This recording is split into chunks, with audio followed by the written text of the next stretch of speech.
I think that again, it adds to the number of things that for me I've said, and at the end of the day, I feel like I get vindicated. And it's the same with the Graham Potter thing. The owners have failed to back whoever that they want to back and do things right, and that's why Chelsea are where they are now.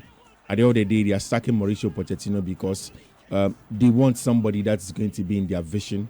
And Steve, let me say this. I've been saying this all throughout the week on Ensure, I want to say this here again. The modern trend of a manager is changing.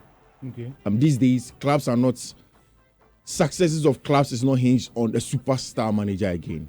And that's why Jose Mourinho is still at home. Yes, you can argue that he has lost some of his acumen and stuff like that. That's why Bayern will have issues with Thomas Tuchel. That's why in the first place, Chelsea sacked Thomas Tuchel. It's the reason why, as time goes on, the big teams will bank on young players with key principles and back them. So you don't need big name coaches to chalk success. Exactly. You need actually a team, a technical team. And you see, this Pochettino sack came off the back of something. In about 3 months ago, Chelsea announced that they wanted to get in a set-piece coach. His name is Bernardo Cueva. He was with Brentford under Thomas Frank. Mind you, Nicolas Hove, who is part of Arsenal set-piece coaches, was also from Brentford, went to Manchester City, now went to join Arsenal. Brentford and Aston Villa are the key places for set pieces in the English Premier League. They've owned that space for about the last 3, 4, 5 years. So some of the top teams go there for young set piece coaches. And his title at Brentford was a tactical statistician. So he uses data to analyze the tactics, the trends, and how teams play. But essentially, he specializes in set pieces.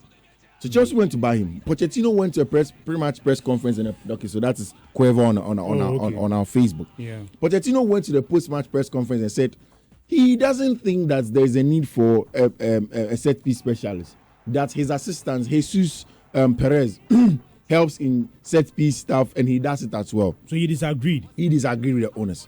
So part of the fracas. Do you know what? Pochettino belongs to the old kind of managers that believe that it has to be his backroom staff and we get the job done. I have to be in charge of everything. But not supposed to be so this time. This time, you have different departments. That's why there is analytic departments, there's the data department, there's the sports and exercise science department, who come together and give you information. Yeah. So that is one thing. Chelsea had also felt that the training methods of Mauricio Pochettino wasn't necessarily a good one. And they believe that by extension, via their doctors, it was the reason why most of their players were getting loads of muscle injuries. So Chelsea had about 80-something different injuries this season, which is the most of an English Premier League season. Record high. And not even Manchester United. No, Chelsea had the most injuries even in Europe. It was Manchester United. Wow. Manchester, yeah. I think I saw that on our platform. Yeah. Manchester United. They lead. Yes. But Chelsea is in there. Yeah, Chelsea. Yes, I have to check. Let me check. The different kind of according to the Athletic, it was Chelsea. The different kind of injuries that Chelsea had throughout the season, Chelsea was leading.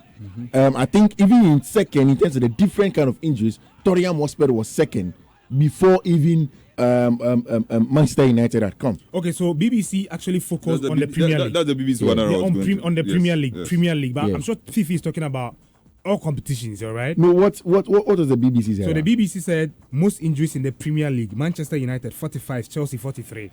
Okay, so 45 and then 43. Yes. Yeah. That's most injuries. Yeah, in the Premier League. According to the Athletic. No, but injury is injury, whether it's a Premier League or whatever. But I mean, some of the players may have missed matches in the Premier League, but maybe they were available for the other matches. That's what? They were available for the other matches. Which other matches? Maybe in the cup competition. A player is injured and is available for. No. What I'm saying is that maybe the Premier League fixture happens this weekend. The player missed it, but the next week he played the Carabao Cup and got injured again, and couldn't play the Premier League match the following weekend. So this is it. Why is it not possible? So according to there are different parts in terms of games missed. Okay. There can be the games missed. There can be the types of injuries. So one player like with James, he can, like in Nkuku had a knee injury first and came back and got a muscle injury.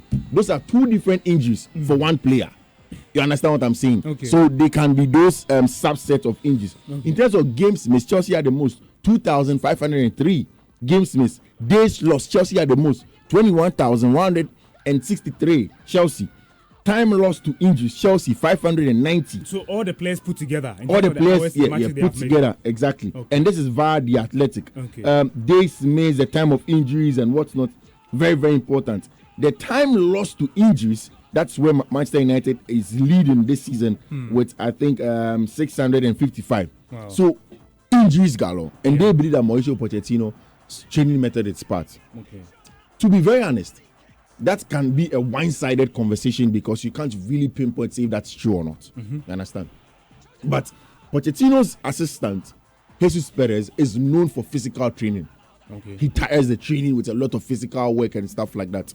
But mind you, to be very fair to Mauricio Pochettino, Chelsea have been have a history of getting injuries since last season. Okay. Last season under Graham Potter, Thomas Tuchel, and the like, Chelsea had loads of injuries. Loads of them. That's very true. So you can't necessarily say it is Mauricio Pochettino, but they believe that's part of the reasons why Pochettino went away. So we're speaking about how he wanted to stay with the old style of management, his training methods. Again, there have been large reports that his training methods are seen to be antique.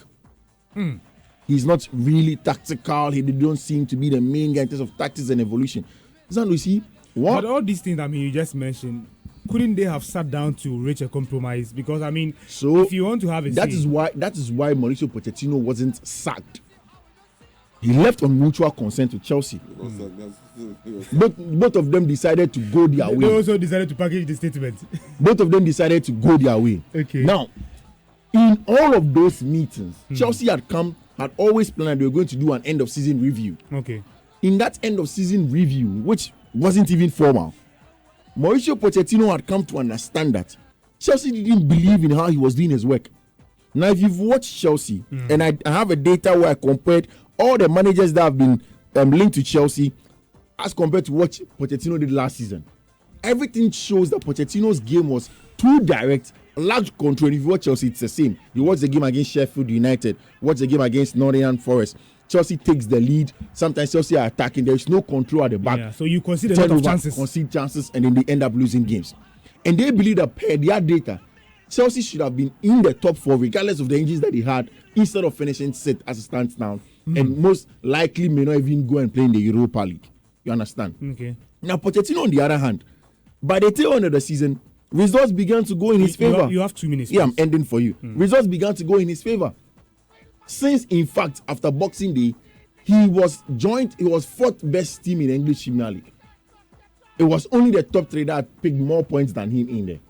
So he also believed that he deserved a place on the table, especially when it comes to he getting the kind of players that he wanted to have next season. Again, yesterday, because Ben was reporting that Pochettino had spoken to the Chelsea owners and had told them vehemently that he wanted 2 players that he had worked with before in the past, who are very old and experienced, to come and add to the Chelsea midfield because they didn't have the physicality to go in there and then meet the demands of the English Premier League, which is very important for Mauricio Pochettino. Physicality is important for him. You go back to Historia Mospe days, and then you talk about Musa Dembele, you talk about Victor Wanyama, which are very important. At Southampton, there was a certain Schneiderlin who was also very important in the middle of the park for him. He wanted space eaters, people that could cover more grounds. Moise Caicedo isn't physical. He's very technical.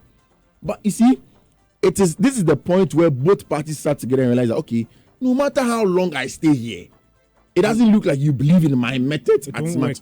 And I think that I've done enough to also get a contract extension, which I didn't get. Our colleague Osman Ibrahim, Rahman Osman, reported in London that, in fact, Pochettino, when he spoke to Todd Boehly on Friday for that dinner, asked them for a contract extension.